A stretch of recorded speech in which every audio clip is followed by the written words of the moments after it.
Постои платформа за рушење на СДСМ однатре, обвинија денес од Социјалдемократскиот сојуз на Македонија, потенцирајќи дека следува координиран обид за дефокус откако објавија за шемите во енергетиката.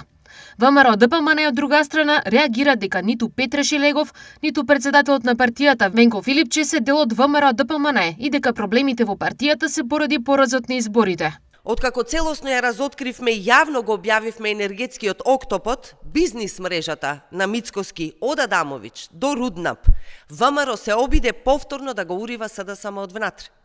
Фатени во криминални скандали, без никаков резултат зад себе, на ВМРО ОКГ не им останува ништо друго, освен да пробаат да ја рушат СДСМ. Посилни од било кога му дадовме ветување на ВМРО. Сите ќе одговараат. За пресконференцијата на Богданка Кузеска, која се однесува на трката кој е поголем, ВМРО ДПМН, Филипче или Шилегов, ќе ја пресечеме со фактот дека ниту едниот, ниту другиот не се ВМРО ДПМН. Но сигурно е дека се поразени на избори и не се никаква опција за граѓаните. Заеднички именител им е што народот ги знае добро и не се алтернатива, ниту можат да направат нешто добро за државата, освен да ја заглават да не може потоа со години да се одглави. Стои во реакцијата на ВМРО ДПМН.